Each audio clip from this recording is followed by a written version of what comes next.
Okay. So odontogenic tumors are the tumors which originate from odontogenic apparatus, that is enamel organ, dental papilla and dental follicle, and they are classified accordingly. Any tumor is classified into benign and malignant. Similarly, these odontogenic tumors are also classified into benign tumors and malignant tumors of epithelial origin, that is enamel organ origin, or dental papilla, dental follicle origin, that is ectomesenchymal tissue origin. And when both enamel organ, dental papilla and dental follicle is involved in formation of the tumor, it is called as mixed type of tumor. So there is a classification given in Schaeffer's, that is modified WHO classification of 2017. So students must refer to that classification. Usually question is asked, classify odontogenic tumors and discuss one of the tumors. Commonly ameloblastoma, AOT or CEOT or odontome, rarely ameloblastic fibroma or some other tumor. Now, let us start with ameloblastoma. It is a benign odontogenic tumor of ectodermal origin, that is epithelial origin. This is a tumor of ameloblast. So here oma is suffixed to ameloblast cells, so it is ameloblastoma. And it may develop from cell rest of serous or from developing enamel organ or from lining of the odontogenic cyst, mostly the dentigerous cyst or basal cells of the surface epithelium. Robinson has described this tumor as unicentric, non-functional. Unicentric means it has single center of origin. Non-functional means it does not produce enamel. The function of ameloblast is to produce enamel. Here in ameloblastoma, these cells, they do not produce enamel. That's why it is called as non-functional. Intermittent in growth. It grows then stops because it is a benign tumor. It could be intermittent in growth.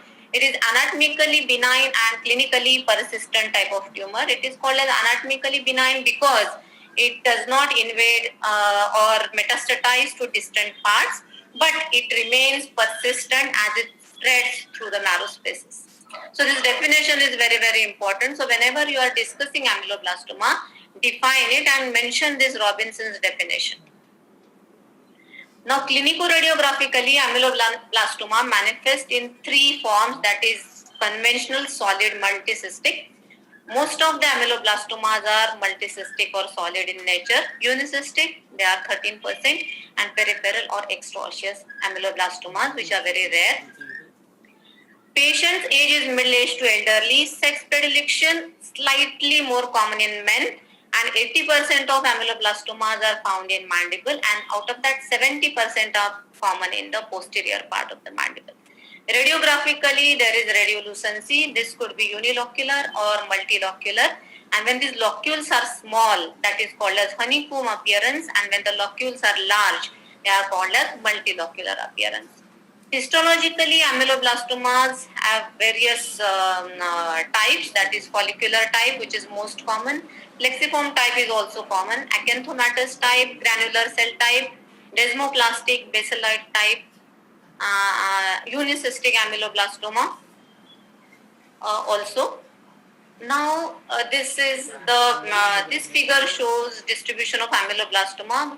It is most common in the posterior part of the mandible, body, angle and ramus of the mandible, followed by premolar area, followed by anterior mandible compared to maxilla. Clinically, there is expansion of the bone, the buccal cortical plate leading to disfigurement. There could be displacement of teeth seen. Radiographically, there is radiolucency. Now there is multilocular radiolucency seen here.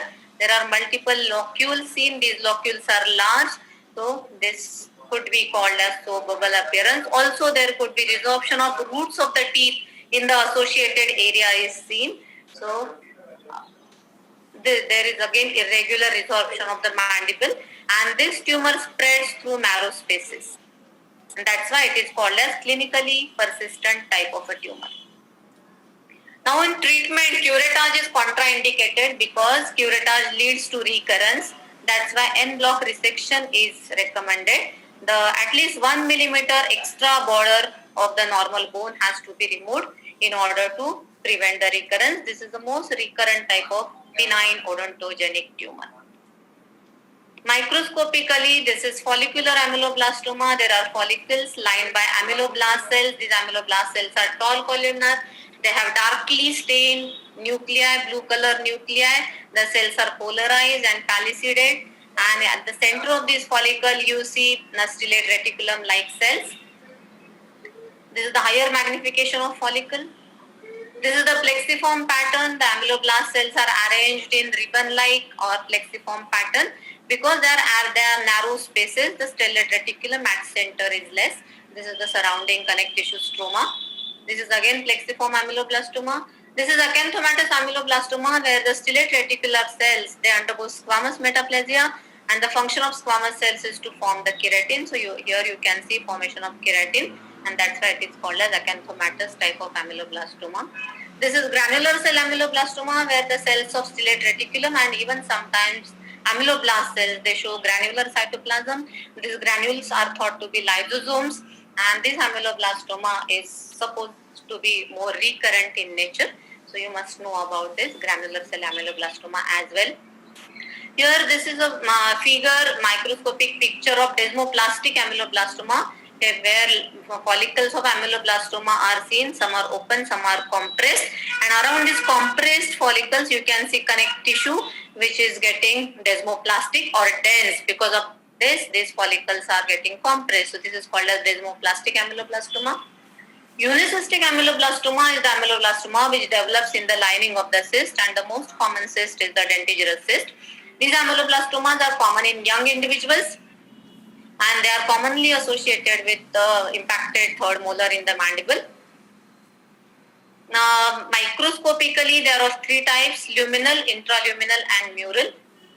So here in this radiograph, you can see the impacted third molar, around which there is a large radiolucency found. So radiographically, it could be diagnosed as dentigerous cyst, but then you need to study the lining of this dentigerous cyst very, very carefully, because ameloblastoma may be developing or may have developed into the cystic epithelium. This is another radiograph with impacted third molar, and there is a radiolucency associated with it. Molar has almost pushed towards the inferior border of the mandible. This is the cystic epithelium, which has changed. It has changed into Vickers and Gorlin's criteria. The basal cells of the epithelium have become tall columnar. There is pelluciding and polarization of the cells and nuclei. The superficial cells, there is intercellular edema in those cells. That's why they are separated, and they are looking like stellate reticulum cells. There is intracytoplasmic vacuolation in all these cells, and when such changes are seen in the lining of the cyst, it is called as luminal type of unicystic ameloblastoma. When from the cystic epithelium you can see the ameloblastoma growing into the lumen, it is called as intraluminal ameloblastoma. Why we must know about this luminal, intraluminal and mural? Because treatment will vary. If the ameloblastoma is growing in the lumen, you can remove this cyst with enucleation. No need of doing en bloc resection or other type of surgery, because ameloblastoma is in the lumen. Whereas in case of mural ameloblastoma, the ameloblastoma grows from the cystic epithelium into the connective tissue capsule of the cyst. That's why this ameloblastoma should be treated as conventional ameloblastoma. If only enucleation is done for this cyst, there are high chances of recurrence. Peripheral ameloblastomas are very rare. They develop in peripheral soft tissues, mostly in gingiva. And in that case, there could be a gingival swelling seen. Malignant ameloblastoma and ameloblastic carcinomas, their difference between both can metastatize. Mostly they metastatize to lungs. In malignant ameloblastoma, both primary and secondary tumor does not show any cellular or nuclear atypia, does not show microscopic features of malignancy. Whereas in ameloblastic carcinoma, both primary as well as metastatic lesion show atypia of cells as well as nucleus. So this is malignant ameloblastoma. Another benign odontogenic tumor which is common, also common exam point of view also, there is many a times question is asked on this particular tumor. It is called as adenomatoid odontogenic tumor because here the cells are arranged in adenomatoid, that is glandular pattern. That's why it is called as adenomatoid odontogenic tumor. This is also a benign tumor of ectodermal origin. It is a odontogenic tumor. Some people, they thought that this is a hamartoma. Now, what is hamartoma? It is a proliferation of the tissue which is native to the part, and it has got limited growth potential. The basic difference between hamartoma and tumor is hamartomas, they have got limited growth potential, and the tumor has got unlimited growth potential. So it was thought that even aorta is a hamartoma. You can still write that aorta is a hamartoma, but there is a debate about it. And it is called as adenomatoid because cells are arranged in glandular pattern. Now, clinical features of adenomatoid odontogenic tumors are exactly opposite to ameloblastoma. This is common in young individuals, that is in second decade of life. Ameloblastoma is common in middle age and elders. Aorta is common in females. Ameloblastoma is slightly more common in men. Location: 65% of aortas are common in maxilla, and that too in anterior maxilla, whereas ameloblastoma is common in the posterior mandible. Radiographically, there is a radiolucency mostly associated with impacted tooth, and there are snowflake type of calcifications or small calcifying bodies could be seen in the radiolucency. Sometimes this tumor is diagnosed accidentally while searching for the unerupted tooth. So here in this figure, distribution of location of the lesion has been given. Maximum cases are found in anterior maxilla, followed by anterior mandible, and then in the posterior maxilla and posterior mandible. In this radiograph, impacted canine is shown with associated radiolucency around it. These are small calcifications associated with impacted canine. So these are snowflakes calcifications. Lateral incisor which is impacted and there is a radiolucency associated with it. Canine which is impacted and the radiolucency associated with it. This is the enucleated specimen of the tumor. See how well defined it is because it is a benign tumor and it is encapsulated. So recurrence is very, very rare. This is the microscopic picture under 4x magnification. This is the capsule of the tumor and this is the tumor mass. Here the ameloblast-like cells, they are arranged in tubular or ductular pattern, thus it is called as adenomatoid. Higher magnification where you can see tubular and ductular structures lined by columnar cells. They are low columnar compared to ameloblast in ameloblastoma, and they are arranged either in a single layer or multiple layered, and in between different layers, multiple layers, there is eosinophilic material deposited, which could be thought to be exuberant basal lamina.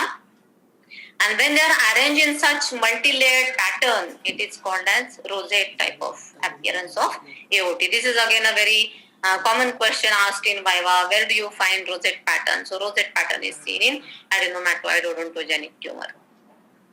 Why now radiographically calcifications are seen? Because there are calcified structures seen microscopically as well, and these calcified structures are thought to be dentinoid.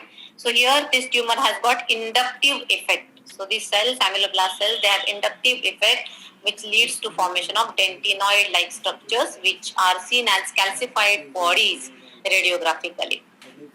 Next, odontogenic tumor, which is also important, is Pinbox tumor. Very fondly, students call it as Pinbox tumor, and it is calcifying epithelial odontogenic tumor. So always develop the habit of splitting the terminology. Calcifying. So you know that there must be calcifying structures or calcified structures seen in the region. Epithelial. That means this is a epithelial tumor developing from enamel organ. Odontogenic in origin. Okay. So Pinbock has reported this tumor. That's why called as Pinbock's tumor. Compared to ameloblastoma and aorta, the incidence is less. That is less than 1%. And it is thought that looking at the microscopic picture of the tumor, it is thought that the tumor originates from or it develops from cell substratum intermedium of enamel organ. Clinical features again, age, gender and location of this tumor is quite similar to ameloblastoma. Common in middle age and elders. The gender is slightly more common in men, and location wise also common in posterior part of the mandible. And radiographically, many a times this 50% times this tumor is associated with an impacted or unerupted tooth, and there could be a radiolucency, which again is like ameloblastoma, could be unilocular or multilocular. Only the difference here is there are calcifying bodies or calcifications found in this tumor which are not there in ameloblastoma.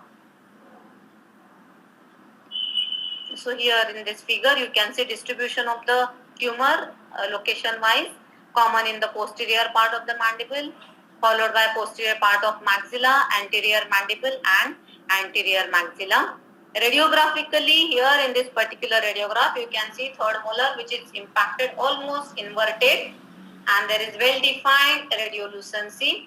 The roots of associated teeth, that is 7, are resolved. Sometimes you see calcifications in this radiolucency, and then that gives driven snow appearance. Again, this is a very common feature. Students are very fond of such terminologies.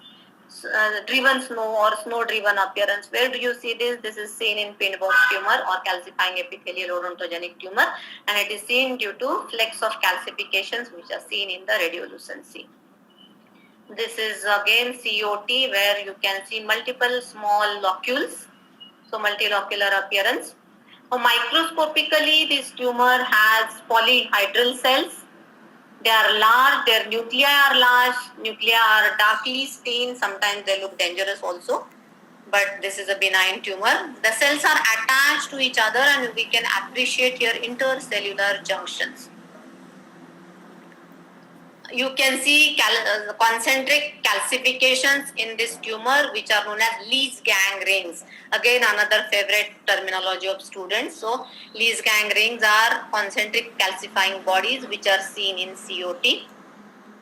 Also, this tumor has eosinophilic material seen spilled over in between these epithelial cells, and this material is thought to be the amyloid because it stains positive for Congo red.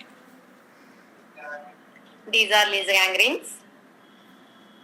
And the treatment of this tumor, this ameloblastoma is highly recurrent, so you have to remove adjacent normal bone.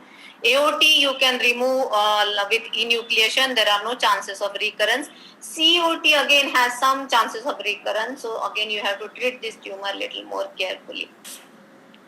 Next tumor which is common comparatively, and this is the most common odontogenic tumor. So always question is asked, which is the most common odontogenic tumor, and students say ameloblastoma.